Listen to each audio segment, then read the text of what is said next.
नमस्कार, मैं हूं संजय शर्मा। आप देख रहे हैं 4 PM news network. Modi ji बने थे उसके 1 या 2 महीने बाद हमारे अंबानी जी ने चैनल खरीद लिया और चैनल खरीद के हिंदू मुसलमान की नफरत का वो नाटक किया, वो डंका पीटा कि आप दहल जाएंगे। अगर आप नेटवर्क 18 के पिछले 7, 8, 9 सालों के थंबनेल देखेंगे तो लगेंगे कि ये शख्स, ये इंसान, देश ने इसको कितना दिया और इसे देश को नफरत, जहर के अलावा कुछ नहीं दिया। सांप्रदायिकता की आग में झोंकने का काम किसी चैनल ने किया तो वो अंबानी का चैनल था। लोगों को लगा ये साहेब के लिए पृष्ठभूमि तैयार कर रहा है भाई। हिंदू मुसलमान के जितने फसाद होंगे, जितने तनाव पैदा होंगे, उतना साहेब को फायदा पहुंचेगा। लेकिन साहेब की जिंदगी का जब अंतिम दौर है, भगवान की उम्र लंबी करे, लेकिन 75 साल क्या होता है, हम लोगों के वानप्रस्थ आश्रम हो जाता है, जंगल जाने की, तपस्या करने की उम्र हो जाती है।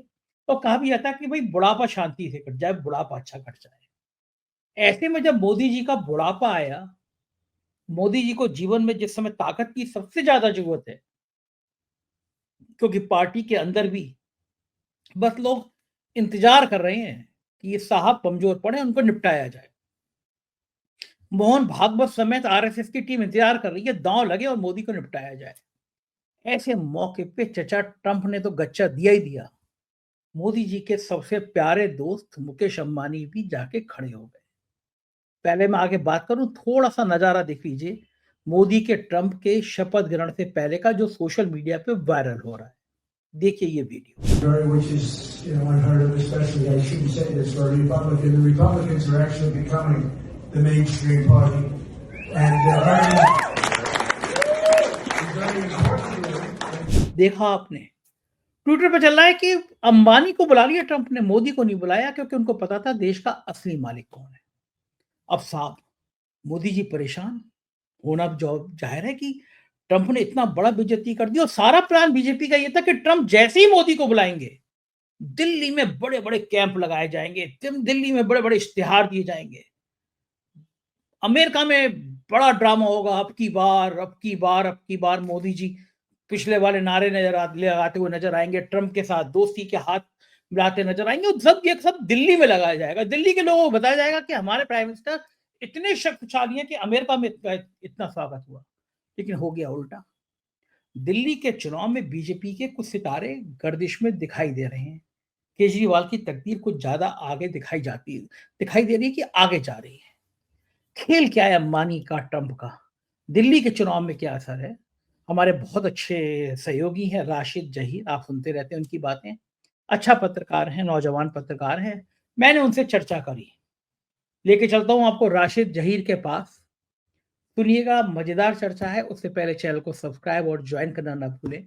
चलिए राशिद जी के साथ आज एक अच्छी चर्चा करते हैं। राशिद भाई, सोशल मीडिया पे वीडियो वायरल हो रहा है, ट्रंप चचा खड़े हुए हैं, अंबानी जी अपने सपरिवार अपनी पत्नी के साथ खड़े हुए हैं, बड़ा हंस रहे हैं, बड़े जोर से मुस्कुरा रहे हैं, ट्रंप चाचा उनकी तारीफ कर रहे हैं। मैंने मैंने एक्स पे लिखा, जो ट्विटर है, अब एक तो एक्स हो गया, उस पर लिखा कि मैं अंबानी की जगह होता मैं जाने तो मना कर देता। मैं कहता पहले मेरे दोस्त को बुलाओ, ये दोस्त ने मुझे यहाँ तक पहुँचाया है, देश का सबसे बड़ा आदमी बनाया है। मैं उन प्रधानमंत्री को, तुमने मुझे बुलाया नहीं और मुझे बुला रहे हो तुम। भाई दोस्ती का तो हक अदा है, सही ऐसे ही होता है भाई। आप मेरी वजह से कोई बहुत बड़े आदमी बन जाओ और फिर कोई एक्स आपको बुला ले, मुझे ना बुलाए आपको बुला ले, तो आपको नहीं जाना चाहिए। लेकिन अंबानी जी को बुला लिया और सोशल मीडिया पे प्रधानमंत्री की लोग मजाक उड़ा रहे हैं कि ट्रंप को पता है कि देश का असली मालिक कौन है। आपको क्या लगता है, वैसे अंबानी को जाना चाहिए था या मना कर देना चाहिए था, भाई हमारा दोस्त नहीं आ रहे, प्राइम मिनिस्टर नहीं आ रहा तो हम भी नहीं आएंगे? आपका अपना क्या मानना सर, ये व्यापार जगत के लोग हैं, इसमें ट्रंप को भी शामिल कीजिए, अंबानी को भी शामिल कीजिए। ये लोग तो अपने व्यापार को ही प्रेफरेंस देते हैं। लेकिन मैं यहाँ पर मोदी जी की तारीफ करने के लिए मजबूर रहूंगा कि जब टेस्ला का मालिक हिंदुस्तान के अंदर पैर पसार रहा था, तो उस समय जियो को जीवन देने वाले मोदी जी थे। अंबानी का वो बहु प्रतीक्षित जो एक एम्पायर है जियो, वो मिनटों सेकंडों में खत्म हो जाता सर। वजह उसकी यह है कि हमारे दर्शक भी जानते हैं कि एलन मस्क जो देने वाला था सुविधा, वो दरअसल स्टार लिंक के माध्यम से देने वाला था, और उसकी स्पीड ऐसी होती कि 8,500 उसका महीना उस समय तय हुआ था, छत पर लग जाती छतरी, और गाड़ियां भी उसकी टेस्ला की होती हैं और जबरदस्त स्पीड जो सोच भी नहीं सकते, जो चाइना में और पेंटागन लोग के लोग इस्तेमाल करते हैं। तो ऐसे समय में दरअसल अंबानी जी को बचाने वाले तो दरअसल मोदी जी थे, लेकिन यहां पर जो तड़ी मार करके पहुंच गए वहां, हकीकतन बात तो यह है कि राजनेता यहां पर पहले नंबर पे साबित हुआ। उसने अपनी दोस्ती निभाई और उसके कारोबार को बचाया। लेकिन यहां ट्रंप ने जब आकर के दुनिया के तमाम बिजनेस को प्रेफरेंस दी है, आप हमारे दर्शक समझ लें, एक ही लाइन में बता दूंगा, ग्रीनलैंड और पनामा, ये दो चीजें ऐसी हैं जहां पर उसके बड़े हित सधे हुए हैं, और उसने अमेरिका फर्स्ट कह करके अपना नारा किया है। उसने एक तरफ नेतन्याहू को साइड लगा दिया है, एक तरफ जायनिस्ट लॉबी जो चलाती है पूरे अमेरिका को, उसको साइड लगा दिया है, लेकिन वो अपने बिजनेस को मजबूत कर रहा है। यही वजह कि अंबानी को उन्होंने इन्वाइट किया। अब ऐसे समय में अगर एक राजनेता होता या एक पत्रकार होता या कोई बुद्धिजीवी होता, वो दोस्ती निभा लेता। लेकिन आपको तो मालूम है कि व्यापारी का जो मन होता है वो बहुत छोटा होता है। जैसे ही नेता यहाँ उधर ट्रम्प से उनको मिला, न्योता मिला, वो झट से वहां भाग गए। उन्होंने ये भी नहीं सोचा कि यही मोदी जी थे जो बचाने वाले थे। तो अगर आप ही नहीं कह रहे सर, मैं आपको बता दूं, देश के एक बहुत बड़े पत्रकार हैं, कल मैं सुन रहा था, वो ये कह रहे थे कि हकीकत में अंबानी जी को जाना नहीं चाहिए था, जिस देश के प्रधानमंत्री को दरकिनार करते हुए। अच्छा, एक खास खबर और बता दूं मैं आपको, कल अमेरिका के एक बहुत बड़े अखबार में खबर छपी सर, उसके अंदर चर्चा ये हुई है कि किस किस को नहीं बुलाया है। उसके अंदर हैरत की बात यह है कि नोटिसेबल उसमें भी मोदी जी नहीं है, उसमें मोदी का नाम ही नहीं है। जी, जी।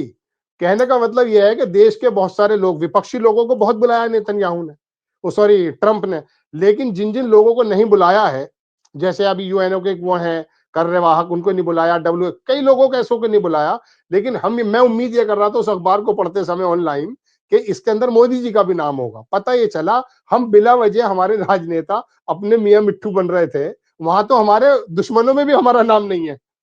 जो बुलाए गए मेहमान नहीं है, उनमें भी मोदी जी का नाम नहीं है।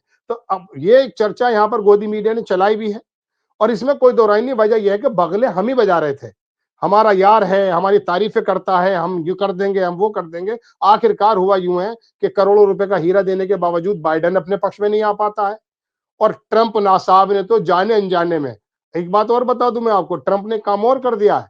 ट्रंप ने सर एक काम ये कर दिया है कि वहां पर $1 मिलियन का एक टिकट बिका है।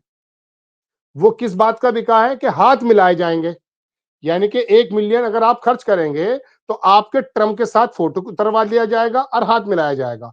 ऐसे लोग वहां पर लाखों की तादाद में आ गए, लेकिन वो ठंड इतनी पड़ गई है वहां कि वो व्हाइट हाउस के प्रांगण में होना था प्रोग्राम, जहां लाखों की संख्या में आ सकते थे लोग। अब वो ट्रम्प बोले हमें तो अंदर जाना है, अब वहां पर उन्हें भी छाड़ दिया गया। वहां 6,000 की कैपेसिटी है सिर्फ। एक प्रोग्राम वो वहां पर शपथ लेने के बाद एक दूसरी जगह और है, वो भी वहां पर थोड़ी वॉकिंग डिस्टेंस है, उसे कोई एक ऑडिटोरियम कह सकते हैं। वहां किसी जमाने में इमरान खान ने भी अपना प्रोग्राम किया था, उसमें 20,000 लोगों की व्यवस्था है। तो वहां पर तो मोदी जी के अलावा ट्रंप ने बहुत सारे लोगों को छोड़ दिया। लेकिन अब अंबानी की, जहां तक आपने सवाल पूछा, मेरा जवाब थोड़ा लंबा हो रहा है, लेकिन ये रोचक भी बहुत है। कर क्या सकते हैं, वहां पर अंबानी जी क्या अपना 56 इंच का सीना लेकर चले गए, जबकि इस सीने को चौड़ा करने में तमाम सिंचाई, तमाम पेराई, सारी की सारी जो है मोदी जी की थी। अब देखिए, एक बनिया या बिजनेसमैन व्यक्ति, बनिया मैं उनको नहीं कह रहा हूं, मैं तो एक बिजनेसमैन को बोल रहा हूं, एक बनिया अपना कितना हित देखता है। क्योंकि आने वाला समय एलन मस्क को, सर एक बात और बता दूं, जब आपने सवाल ही किया है, एलन मस्क के लिए एक नया विभाग तैयार किया गया अमेरिका में। वो विभाग अब से पहले नहीं था वहां पर। उस विभाग का काम यह है कि जितने भी 400 विभाग हैं वहां, उनको 300 को तो खत्म किया जा रहा है, 100 विभाग में बाकी बचे। क्योंकि उनका कहना यह है कि अपना खर्चा कट कीजिए, ट्रिलियन ऑफ ट्रिलियंस का खर्चा वहां पर है। एलन मस्क बोला सबसे पहले तो ट्रम्प साहब ये जो बिला वजह के मंत्री हैं इन्हें खत्म कीजिए, जो जरूरी विभाग है उन्हें रखिए। तो वो तो बन गया, लेकिन एक विभाग ऐसा बनाया गया है जिसमें जो एलन मस्क को सौंपा गया, उनसे ये कहा गया कि आप तमाम विभागों की नजर रखेंगे और हमें बताएंगे कि कहां पर क्या कमी बेशी हो।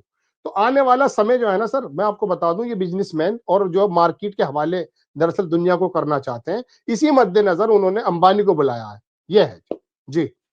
अच्छा, मजे की बात देखो कि एक टाइम में अंबानी ने साहब के लिए भक्ति का कोई कोर कसर नहीं छोड़ी। जिस देश ने उनको सबसे बड़ा आदमी बनाया, अंबानी के चैनलों ने उसी देश को बर्बाद करने में कोई कसर नहीं छोड़ी। आप नेटवर्क 18 पे देखिए, रूप का लियाकत से लेके और चोपड़ा और खोपड़ा, कितने भद्दे, कितने सांप्रदायिक तरह के थंबनेल लगाते हैं। जहां हिंदू मुसलमान फसाद ना खड़ा होना हो, वहां खड़ा हो जाए। उनकी तकरीरें, उनके चैनल पे बहसें, उनके चैनल पे वो मुसलमानों को ये नहीं कहते कि सबका सिर काट के गंगा जी में फेंक दो। सब कुछ कहते हैं मुसलमानों के लिए वो। 1.5-2 साल से मैं देख रहा हूँ उस चैनल को, मुझे लगता है शायद इतना जहरीला चैनल कोई नहीं होगा जितना नेटवर्क 18 है। इतना किया साहब के लिए और एंड टाइम पे गच्चा दे गए। आप सोचो राशिद भाई, उम्र में बुढ़ापा एक ऐसी चीज होती है जिस समय आदमी सबसे असहाय होता है। कहते हैं ना कि यार भैया बुढ़ापा अच्छा कट जाए, बस जीवन में जिंदगी जवानी कैसी भी कटे, बुढ़ापा सही कट जाए। 75 साल एक ऐसी उम्र होती है कि जब आदमी वानप्रस्थ आश्रम जाता है, प्रभु के भजन गाता है, मान लेता है कि अब ये जीवन का अंतिम काल है और 5-7 साल। एवरेज आयु 80-85, ये का अपवाद छोड़ दो तो मोदी जी के जीवन का ये अंतिम दौर चल रहा है, राजनीति का भी और व्यक्तिगत जिंदगी का भी, भगवान उनको लंबी उम्र दे। लेकिन ऐसे वक्त में सालों से जिस दोस्त के लिए मोदी जी 2014 से भाई किसके लिए कर रहा था, अंबानी के लिए, अडानी के लिए, ऐसे मौके पे सबसे पक्का दोस्त जो अब तक उनके लिए नफरत का, जहर का ऐसा माहौल तैयार कर रहा था, एंड टाइम पे गच्चा दे गया चचा ट्रंप के लिए। और मोदी जी ने भी दोस्ती कम निभाई थी। आज तक आजाद भारत के काल में किसी प्रधानमंत्री ने नहीं कहा कि किसी दूसरे देश में गया और वहां पे नारा लगाया हो अब की बार ट्रंप सरकार। पूरी दुनिया में आलोचना हुई कि ये भारत के प्रधानमंत्री को क्या हो गया है, इस तरह का नारा लगाएंगे। और ट्रंप हार गए। और इस बार गए थे तो ट्रंप ने मिलने की इच्छा जाहिर करी, तो मोदी जी को लगा इस बार फिर अगर हमने मिल लिया और आगे कमला हैरिस तो और बैंड बजा देंगे, तो मिले नहीं, तो इस बार ट्रंप जीत गए।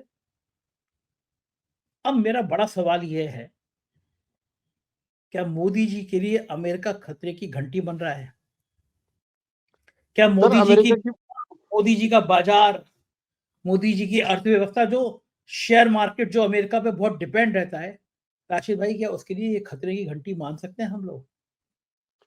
सर मैं अंबानी की बात भी करूंगा, लेकिन चूंकि आपका सवाल बड़ा स्पेसिफिक है, मैं इसी का जवाब देने की कोशिश करता हूं।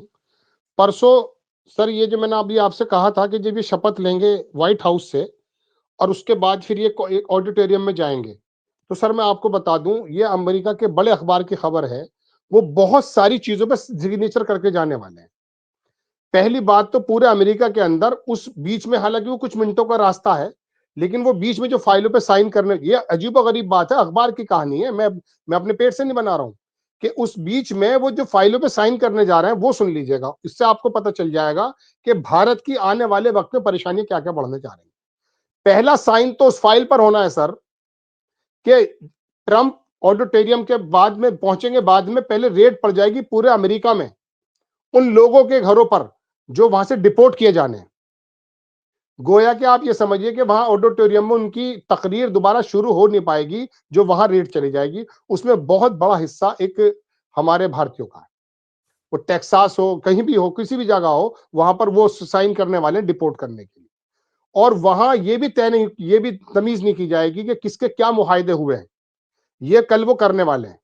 दूसरी बात, वो पहले भी बता चुके हैं कि मोदी जी के बारे में तारीफ भी की थी, या उन्होंने, आप समझ लीजिए, बुराई की थी। उन्होंने कहा था कि हिंदुस्तान टैरिफ में जरा कुछ जरूरत से ज्यादा ही करता, मोदी जी का नाम लिया था। तो वो बाकायदा इंडिया पर ये काम करने वाले हैं। और इसका तीसरा सबूत तो यह है कि पिछले महीने जैसे ही उनकी जीत का वो हुआ था, उसके बाद तमाम हिंदुस्तान के अखबारों ने भी एक बात को छापा, हमारा फॉरेन रिजर्व है 705 बिलियन, कल की रिपोर्ट है 625, यानी कि 80 बिलियन डॉलर हमारा रिजर्व गायब है, फॉरेन रिजर्व। उसमें से 100 बिलियन सर ऐसा है, सब सवा 600 में से, जो यूजेबल नहीं है, यानी कि गोल्ड वगैरह है, जो हम यूज भी नहीं कर पाते, 550 बिलियन। इसके अंदर जो एफपीआई होता है, फॉरेन जो पोर्टफोलियो इन्वेस्टर होता है, उसने 99% हिंदुस्तान के रिकॉर्ड में हुआ ये काम। उसने जो यहां से पैसा निकाला के भागा है, वो ट्रंप के जीतने के साथ ही अमेरिका की मार्केट में।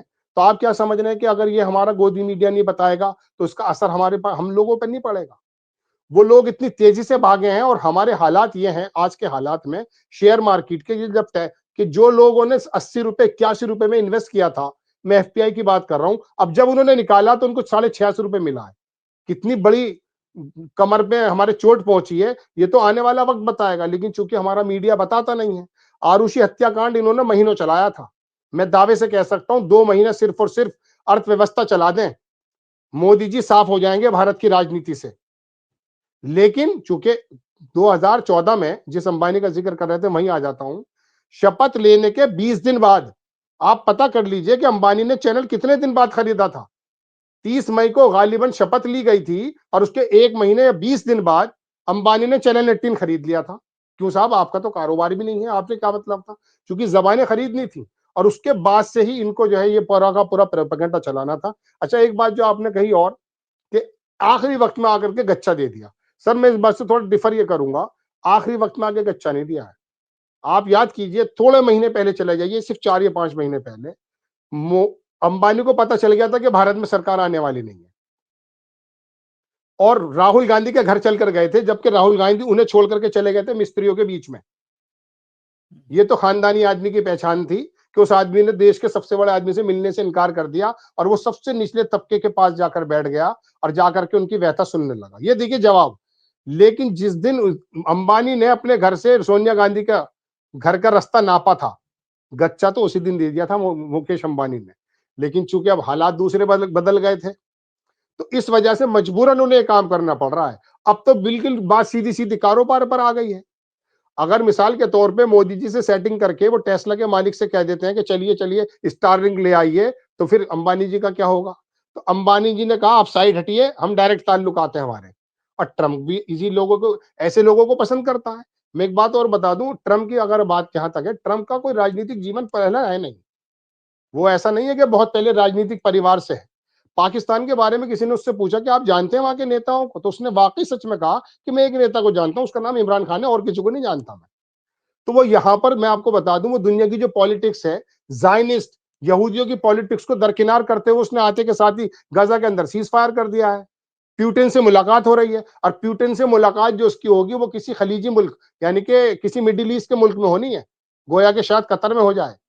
तो वो ट्रंप इस बार जो है ना, राजनेताओं को और खास करके हमारे 4 PM पे मैंने एक प्रोग्राम बनाया सर, अंबानी को बुलाने को लेकर। उसका टाइटल मैंने दरअसल ये दिया है कि नेता इसने ट्रंप ने हिंदुत्ववादी सोच को छोड़ करके बनिया सोच, मैंने कुछ और लिखा है उसके अंदर, वो बिजनेस को प्रेफरेंस दे रहा है। गोया के मोदी जी को उसने अगर नहीं बुलाया तो इस बात का सूचक है कि आप जिस प्रकार की राजनीति करते हैं, आई प्रेफर ओनली बिजनेस। तो उसने अंबानी को बुला लिया। तो उसकी सोच बिल्कुल साफ है कि भले उसको बहुत बड़ा दक्षिणपंथी माना जाता था, ट्रंप को बहुत बड़ा दक्षिणपंथी माना जाता है सर। उसके बारे में पूरा मिडिल ईस्ट बड़ा भयभीत था कि आ जाएगा तो क्या होगा। लेकिन अब आकर के मोदी जी को अगर उसने नहीं बुलाया है और अंबानी को बुलाया है, तो उसकी वजह यह है कि वो मोदी जी की राजनीति से संतुष्ट नहीं है। वो बिजनेसमैन, और आने वाले वक्त में नुकसान की जहां बात कर रहे हैं, आप देखिएगा कि इतने बुरे हालात हो जाने हैं कि एक बड़े पत्रकार, मैं चूंकि अपनी तरफ से इतना ऐसा अल्फाज नहीं बोल सकता, उन्होंने कहा भारत के हाथ में कटोरा आ जाएगा। दिनेश वोरा की बात सुन लीजिएगा, उन्होंने कही, मैंने तो नहीं कही अपनी बात। मैं नहीं चाहता मेरे भारत के प्रधानमंत्री की भी कहीं इंसल्ट हो, और आप भी, हम कभी चाह ही नहीं सकते ऐसे भारतीय। हमें इतनी तकलीफ है कि ट्रंप ने क्यों नहीं बुलाया, लेकिन इतने भी हम ज्यादा गिरे गुरे नहीं है कि हम इसका जिक्र करें। गोदी मीडिया ने इसका हंगामा उतार के रख रखा है। अगर नहीं बुलाया तो हमें क्या मतलब पड़ा है, अमेरिका होगा किसी कोने में पड़ा है। हम अपनी जगह सक्षम होना चाहते हैं। लेकिन बात यह कि शुरू में बगले भी तो आपने बनाई बजाई थी, नमस्ते ट्रंप भी तो आपने किया था, अहमदाबाद भी तो आपने बुलाया था। इसी वजह से बेइज्जती सामने हो रही है। तो आने वाले वक्त में अर्थव्यवस्था के हल ट्रंप के जो मिजाज है उसके मुताबिक बहुत अच्छे नजर नहीं आ रहे हैं। एफपीआई के लोगों ने पैसा निकाल लिया है, टैरिफ वो बढ़ा ही देगा। हाँ, चीन से वो कांटेक्ट कर रहा है। देखिए, हमें चीन के सामने खड़ा करके खुद चीन से खुद दोबारा भी फोन जो है ट्रंप ने किया है सर। पहले न्योता भेजा है, फिर फोन भी खुद किया है। शुरू में खबरें आई कि जी शी जिनपिंग ने किया होगा, नहीं, ट्रंप ने ही फोन किया उसको और बात की है कि दुनिया को कैसे अर्थव्यवस्था के लेवल पे शानदार बनाया जाए, भारत का जिक्र नहीं है। और हमारे दर्शक एक बात को सुनकर के शायद उनका दिल टूटे, ये आज से मसला नहीं है। जब से मोदी जी आए हैं, चाहे वो अफगानिस्तान का मामला बन रहा हो कतर में, कहीं और, हमें पड़ोसी होने के नाते भी नहीं बुलाया जाता। पाकिस्तान को बुलाया जाता, अफगानिस्तान ईरान को बुलाया जाता, रशिया को बुलाया जाता, हमें क्यों नहीं बुलाया जाता है? वजह उसकी है कि हमें तो ये वाला अफीम चटा रखी कि विश्व गुरु बन गए, हमारा नाम उनके दुश्मनों की लिस्ट में भी नहीं है अब। मतलब उन्होंने उस लिस्ट में भी नहीं रखा कि मोदी जी किन किन को नहीं बुलाया। इससे बड़ी बेइज्जती क्या हो सकती है? वो लिस्ट कहें तो मैं आपको भेज दूंगा। जी। आपको आपको इस मौके पे कोई शेर नज़र नहीं आया कि दुश्मनों की लिस्ट में भी हमारा नहीं है ना? वो तो एक आप शेर शायर ने कहा कि तेरे वादों पे कहां तक मेरा दिल फरेब खाए। अभी तक उम्मीद है ना, तेरे वादों पे कहां तक मेरा दिल फरेब खाए, कोई ऐसा कर बहाना मेरी आस टूट जाए। तो सर मैं क्या हाल तो ये हो गए, हाल तो ये हो कोई गए बहाना सर। करे, कोई बहाना करे। लेकिन एक बात और है, अगर मोदी जा रहे होते, तो चैनलों पे सिर्फ़ इस समय ट्रम्प का ही शपथ ग्रहण चल रहा होता। कुंभ की आग तक नहीं चल रही होती, दिख रही होती, कोई मेन खबर भी नहीं दिख रही होती। केवल ट्रम्प और ट्रम्प और ट्रम्प दिख रहे होते, शपथ ग्रहण में मोदी जी पहुँचे। अब ये देखिए बाहर लाइनें लगी हुई हैं, मोदी, मोदी, मोदी जिंदाबाद के नारे लग रहे हैं। लेकिन सारे कहीं पे ट्रम्प के शपथ ग्रहण का ज़िक्र ही नहीं है क्योंकि मोदी जी नहीं है। दूसरा मुझे लगता है कि अगर राशिद भाई अगर ये वहाँ पे चले गए होते मोदी जी, जो गोदी मीडिया माहौल बनाता, उस माहौल का दिल्ली के विधानसभा चुनाव पर भी असर पड़ता। क्योंकि दिल्ली में मुकाबला बहुत ही मज़ेदार हो गया। हम लोगों ने हिंदी खबर के संपादक अतुल अग्रवाल ने एक सर्वे किया था, ओपिनियन पोल किया था। हमने वो दिखाया था, उसमें उनका मानना था कि कांग्रेस ने अपना वोट प्रतिशत बढ़ाया है, डेढ़ 2-3%। लेकिन कांग्रेस को सीट नहीं मिल रही है। आम आदमी पार्टी को वोट शेयर नुकसान में है, लेकिन 55 सीटें आ रही हैं और बीजेपी 8 से 10 सीटें आ रही हैं। यानी मुकाबला जो उनके हिसाब से मुकाबला बीजेपी और कांग्रेस में नहीं है, मुकाबला बीजेपी और आम आदमी पार्टी में है और आम आदमी पार्टी सुविधा के हिसाब से सरकार बना भी रही है। अब अगर केजरीवाल की ये जो लड़ाई थी, इस लड़ाई में अगर मोदी जी अमेरिका में हो, तो अमेरिका में मोदी जी का जो जलवा होता, वो दिल्ली के चुनाव में कितना नज़र आ रहा होता और दिल्ली के चुनाव पे उसका कितना फ़र्क पड़ रहा होता। नहीं, दिल्ली के चुनाव पे तो सर बहुत फर्क पड़ता। वजह यह है कि दिल्ली के अंदर एक ऐसा वर्ग मौजूद है जो मुतवातिर भारतीय जनता पार्टी को या अपने आप को विश्व गुरु समझता है, चाहे वो गलत फहमी में क्यों ना हो। और वो उनका बहुत ज्यादा कॉन्सोलिडेट वोट है। 32 से 38% भारतीय जनता पार्टी का वोट हो गया था, वो अलग नहीं जा रहा है। ये तो बात अलग है कि केजरीवाल का वोट परसेंटेज ही 54 चला गया था पिछली बार भी। और उसकी वजह यह था कि कांग्रेस बिल्कुल हाशिए पे आ गई थी। दिल्ली की जहां तक आप बात कर रहे हैं, मोदी जी का अगर बुलाया जाता तो इसमें कोई दो राय नहीं कि वो यहाँ पर बहुत बड़ा ढिंडोरा पीटते और कुछ परसेंट, 1-2%, 5% फर्क भी पड़ता। लेकिन मैं आपको, अब दिल्ली की जब बात आ गई तो सर, चूंकि मैं दिल्ली के बिल्कुल करीब हूं और दिल्ली के लोगों से कांटेक्ट में हूं, मैं आपको बताना चाहता हूं कि दिल्ली की हकीकत में स्थिति है क्या। हालांकि हमारे देश के चुनाव में 15 दिन बाद बदल जाते हैं, लेकिन फिलहाल अब हम जो बैठे हैं, और मुझे उम्मीद यह है कि स्थिति यही रहनी है। एक दृष्टि फाउंडेशन के डॉक्टर दिव्य कीर्ति हैं, बड़े काबिल आदमी हैं। सर उनको जब सुनते हैं तो ये मन करता है सुनते चले जाएं। उस आदमी ने बहुत पहले एक दो बात कही थी कि दिल्ली के अंदर दो वर्ग हैं, वहां हिंदू मुसलमान नहीं है। वहां या तो गरीब आदमी है या मालदार आदमी है। गरीब आदमी केजरीवाल की झोली में है और मालदार आदमी भारतीय जनता पार्टी को पसंद करता है। और उसने ये कहा कि वहां का जो क्रीमी लेयर है, वो दरअसल जिस तरह से अंग्रेज हमें कभी किसी जमाने में देख के मुंह यूं रखते थे, इस तरह से गरीब तबके को दिल्ली में जो क्रीमी क्लास है, ये मेरे शब्द नहीं है, ये उनके हैं, यूट्यूब पर मौजूद है। उन्होंने कहा था कि और केजरीवाल ने उस पूरे वर्ग को इंटैक्ट कर रखा है। जब कांग्रेस शुरुआत में भी आई थी, राहुल गांधी कर रहे थे, तो लोगों ने ये कहना शुरू किया, और बल्कि बीजेपी के पक्ष की बात भी है और कुछ लोग दूसरे भी हैं कि कांग्रेस ये काम कर देगी। देखिए, बात यह है ईमानदाराना कि 54% से 51 तो हो सकते हैं, 50 से नीचे नहीं आएंगे केजरीवाल। पहली बात, केजरीवाल की जो वो गरीब लोगों के लिए योजनाएं हैं, मैं अपने 12 प्रोग्राम में बता चुका कि 1,500 रुपए का डॉक्टर जब मिलता है ना किसी क्लिनिक पे और 3,000 की दवाई लिखता है, तो किसी घर के अंदर अगर कोई बीमार होता है तो 10,000 रुपए पर मंथ जाते हैं। उस आदमी ने मोहल्ला क्लिनिक के अंदर एमडी, नेफ्रोलॉजिस्ट और दुनिया भर के डॉक्टर बिठा दिए और वहां जाकर के फ्री में काम बन रहा है। वो लोग भूलेंगे नहीं। महिला वर्ग, मुस्लिम वर्ग, ये तमाम वर्ग, एक आध सीट को छोड़ दिया जाए, तमाम जगहों पर केजरीवाल ऐसे इंटैक्ट हैं। बल्कि गोलचा सिनेमा दिल्ली के पुरानी दिल्ली में, वहां के कुछ परिचित, मैं उनसे बात कर रहा था कि हाल क्या है। कह रहे जी केजरीवाल से कहीं मुस्लिम हट नहीं रहा है। वजह उसकी यह है कि आदमी को रोटी चाहिए, वहां हिंदू मुस्लिम बहुत बाद में आता है। और इसी वजह से भारतीय जनता पार्टी वहां अपना काम नहीं कर पाती। अब कांग्रेस अगर मजबूती से लड़ती भी है तो सुन लीजिए सर, बड़े बड़े दिग्गज कह रहे हैं कि 8% हो जाएगा, 15 हो जाएगा, 25, 22-25% जब तक नहीं लाएगी कांग्रेस, केजरीवाल का कुछ नहीं बिगड़ेगा। 15 भी नहीं, 25 तक, 22 से ऊपर जब तक नहीं आएगी। हाँ, 4 से 8 हो जाएगा, 7 हो जाएगा। लेकिन इसमें एक बात और सुन लीजिए, केजरीवाल से सपोज कीजिए कोई सपोर्टर नाराज है एंटी इनकम्बेंसी की वजह से, तो अब ये बताइए जो केजरीवाल का समर्थक होगा, क्या वो वहां चला जाएगा बीजेपी में? नहीं है। वो नहीं जाएगा, वो दूसरा घर कांग्रेस को मान लेगा। इसका मतलब ये हुआ कि 2-4% अगर केजरीवाल से नाराज है तो बीजेपी को फायदा नहीं पहुंचा रहे हैं, वो जा रहे हैं सीधे कांग्रेस पे, उनको एक नया घर मिल गया। समझ रहे हैं जी, देसी घी ना सही तो डालडा सही, लेकिन वो वहां नहीं जाएंगे। अब आ जाइए कांग्रेस के इलेक्शन लड़ने के तरीकेकार पर।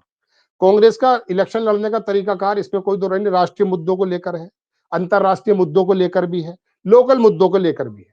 वो अगर डेंट किसी की ज्यादा मारेगा कांग्रेस का वोट, कांग्रेस की पार्टी, तो याद रखिएगा सर, वो भारतीय जनता पार्टी का वो वोट तोड़ेगा जो इस समय मोदी जी से खींच चुके हैं, नाराज हो चुके हैं। वो ज्यादा कांग्रेस को जो वोट मिलने वाला है वो भारतीय जनता पार्टी का मिलने वाला है, ना कि केजरीवाल की पार्टी का मिलेगा। ये बिल्कुल अंडरस्टूड है, सीधी सीधी सी बात है। जो मोदी जी की, चूंकि वहां पर एक मैंने कहा ना क्रीमी लेयर, वो क्रीमी लेयर उत्तर प्रदेश जैसा नहीं है।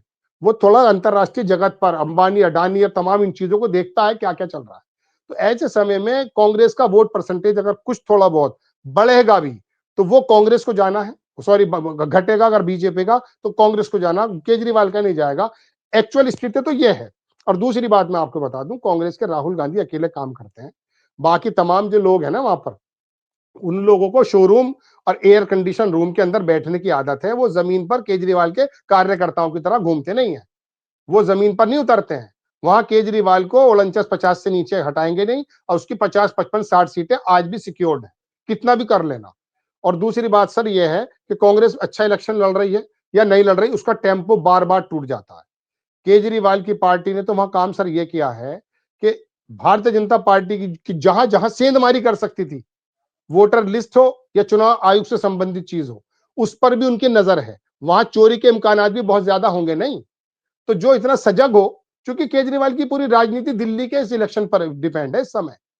हालांकि उनकी पंजाब में भी सरकार है, लेकिन उनको मालूम है कि अगर दिल्ली हाथ से निकल गई, मेरे निकलेगी नहीं वो, ये भी मैं आपको बता देता हूं आपके चैनल पर ही। तो मैं आपको बता दूं कि वो लेकिन उनको मालूम है कि इसको किसी सूरत में रखना है, और उन्होंने गरीब और अमीर का इलेक्शन बना रखा है वहां शुरू से। केजरीवाल को मालदार आदमी वोट नहीं देता है वहां, लेकिन वहां 85% बहुत कमजोर हाल के लोग हैं, वो केजरीवाल को अपना देवता मानते हैं।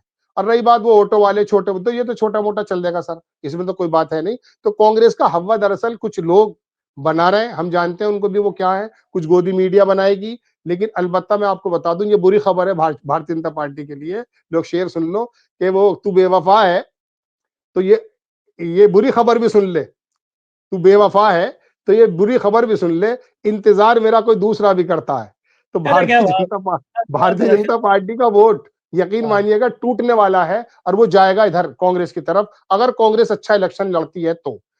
केजरीवाल की और आम आदमी पार्टी की सेहत को मैं यहाँ बहुत नजदीक बैठा हूं, मुझे अभी ज्यादा फर्क पड़ता दिखाई नहीं दे रहा, भले ही वो बिल्कुल कुछ ठीक भी कह बात रहे है, होंगे जी। बिल्कुल बात है राशिद भाई, क्या बात है, इंतजार कोई मेरा दूसरा भी करता है। बहुत बहुत शुक्रिया राशिद भाई, इतनी सारी बातचीत करी आपने, मजा आया। Thank you sir. ये थे राशिद जहीर, और आपने सुना होगा, देखा होगा कि बातें तो लॉजिक वाली थी। कैसी लगी बातचीत, मुझे आपकी राय का इंतजार है, जरूर बताइएगा। Thank you.